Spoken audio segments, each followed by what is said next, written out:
کبھی سردیوں کے موسم کے بعد گرمیوں میں پڑے ہوتے۔ اب یہ قرآن ہے، اور یہ نبیہ تو نہیں تھی کہ معجزہ ہو، تو قرآن میں موجود ہے۔ آپ غور کر لیں، اصحاب کہف، ان میں کوئی نبی نہیں تھا، یہ انبیاء نہیں تھے، یہ اولیاء تھے، اپنے وقت کے اصفیاء تھے، یہ اہل عشق اور اہل توحید تھے، نکلے۔ اللہ رب العزت نے وَرَبَطْنَا عَلَىٰ قُلُوبِهِمْ، ان کے دلوں کو اپنے ربط اور نسبت سے مضبوط کر دیا۔ اب ہم مضمون کی طرف آ رہے ہیں، سوال کا جواب بھی ہوتا رہے گا، مگر آج شب کا مضمون بھی چل پڑے گا اسی میں، آپ کے کیف کے لیے۔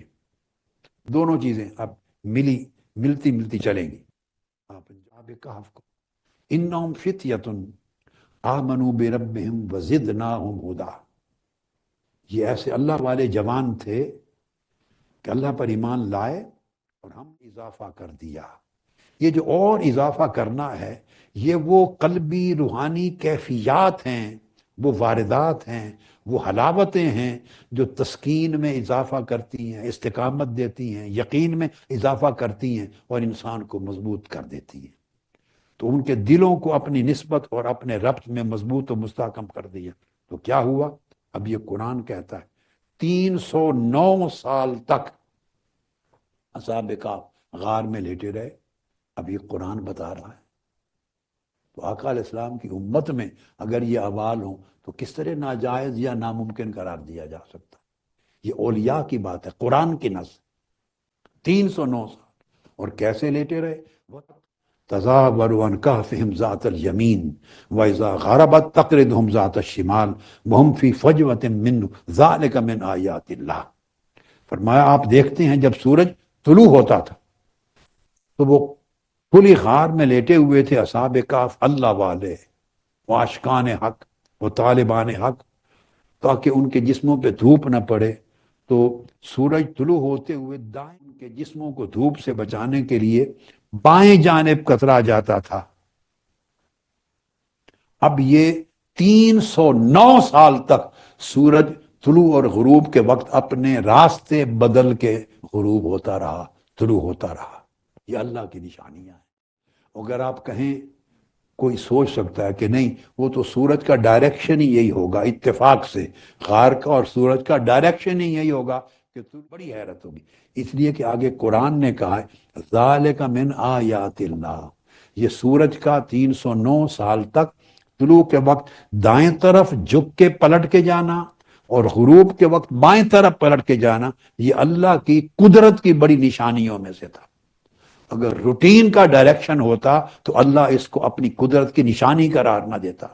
قدرت کی نشانی تو خوارے کے آتے، اور پھر یہی 309 سال نہ کھانا نہ پینا، اللہ رب العزت نے اپنے عشق کی اور معرفت کی وہ تجلی ان پر پھینکی کہ اس تجلی میں ایک ایسی مستی عطا کر دی، اس مستی میں 3 صدیاں گزر گئیں، 3 صدیاں گزر گئیں۔ اور پھر صرف 3 صدیاں نہیں گزری، اللہ نے ان کے جسموں کو بھی سلامت رکھا اور زندہ رکھا۔ اور پھر قرآن مجید سورہ کہف میں ہے وَنُقَلِّبُهُمْ ذَاتَ الْيَمِينِ وَذَاتَ الشِّمَالِ، اور ہم ان کو، آگے تفسیر میں ائمہ بیان کرتے ہیں کہ ہر 6 مہینے کے بعد ان کو دائیں کروٹ اللہ بدلتا تھا۔ یہ اصحاب کہف 6 مہینے بعد دائیں کروٹ بدلتے تھے تاکہ ثابت ہو کہ زندہ رہے۔ اگلے 6 مہینے بعد بائیں کروٹ بدلتے تھے۔ قرآن کہتا ہے نقلبہم ذات الیمین و ذات الشمال۔ اے سننے والے، تو دیکھے تو سمجھے گا، بیدار خیال کرے گا، حالانکہ وہ سوئے ہوئے تھے، اور وقفوں مدتوں کے بعد ہم انہیں دائیں جانب اور بائیں جانب ان کی کروٹیں بدلتے تھے تاکہ زندہ رہنے کے آثار ثابت ہوں۔ اور پھر قرآن کہتا ہے وَقَلْبُهُمْ بَاسِطٌ ذِرَاعَيْهِ بِالْوَسِيدِ، اور ان کا کتا ان کی چوکھٹ پر اپنے دونوں بازو پھیلا کے بیٹھا تھا۔ اللہ کے عاشقوں کے ساتھ، اللہ کے طالبوں کے ساتھ، یقین اللہ کے یقین میں مر مٹنے والوں کے ساتھ، اللہ والوں کے ساتھ جب کتا جڑ گیا تو 309 سال تک کتا بھی کھائے پیے بغیر غار کے دہنے پر زندہ بیٹھا رہا، غار کے جاری رہا۔ اور قرآن اور محدثین اور ائمہ نے لکھا ہے